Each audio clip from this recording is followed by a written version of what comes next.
নমস্কার বন্ধুরা, রাজনীতির দুনিয়ায় আপনাদের সকলকে স্বাগত। এই মুহূর্তে যে বিশেষ গুরুত্বপূর্ণ খবরের দিকে নজর রাখবো তা হলো বীরভূমের নানুরে তৃণমূলের জেলা সভাপতি অনুব্রত মণ্ডলের অনুগামীদের মারধরের অভিযোগ উঠল কাজল শেখের অনুগামীদের বিরুদ্ধে। অভিযোগ, শুক্রবার সকালে বীরভূমের নানুর থানার আতকুলা গ্রামের তৃণমূল জেলা সভাপতি অনুব্রত মণ্ডলের অনুগামীদের মারধর করে কাজলের অনুগামীরা, এমনটাই খবর। জানা গিয়েছে যে কাজলের অনুগামীরা গ্রামে ফেরা থুপসরা পঞ্চায়েত তৃণমূল সদস্য বাবলু শেখ এবং তার পরিবারের লোকজনেদের মারধর করে। আর এই ঘটনায় বাবলু শেখের ছেলে শেখ আলতাফ আহত হয়।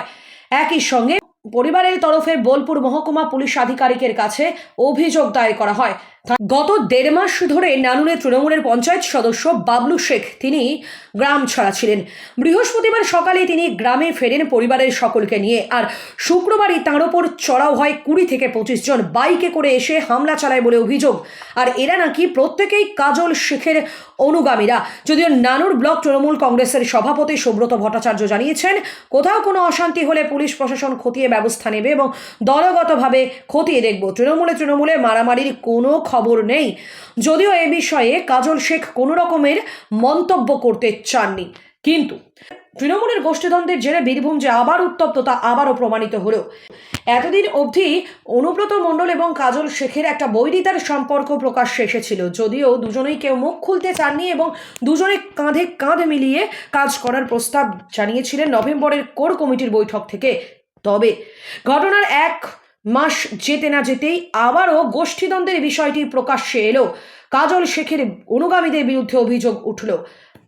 বিষয়টিকে ততটা আমল দিতে নারাজ কেউই। তবে বিষয়টি নিয়ে যে অনেকটাই বড় ধরনের ঘটনা ঘটেছে এ কথা কিন্তু বলাই যায়। প্রসঙ্গত উল্লেখ্য, দিল্লির তিহার থেকে বীরভূমে ফিরতেই কার্যত অনুব্রত বনাম কাজলের দ্বন্দ্ব প্রকাশ্যে এসেছে। কারণ যতদিন পর্যন্ত দিল্লির তিহারে ছিলেন অনুব্রত মণ্ডল, ততদিন ফাঁকা মাঠে গোল দেওয়ার মতো অবস্থা হয়েছিল কাজলের। আর তাই তো অনুব্রত মণ্ডলের অনুপস্থিতিতে একাই জেলা প্রশাসন সামলেছিলেন কাজল শেখ। এমনকি মুখ্যমন্ত্রী মমতা বন্দ্যোপাধ্যায় অনুব্রতহীন বীরভূমে এই কাজলের ওপরই ভরসা করেছিলেন।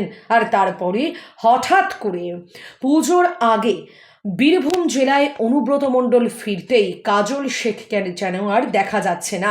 কারণ অনুব্রত মণ্ডল বিভিন্ন সময়ে তিনি বিভিন্ন রাজনৈতিক মঞ্চে হাজির হয়েছেন, আর যে মঞ্চে অনুব্রত মণ্ডল হাজির হয়েছেন সেখানে আর দেখা যায়নি এই কাজল শেখকে।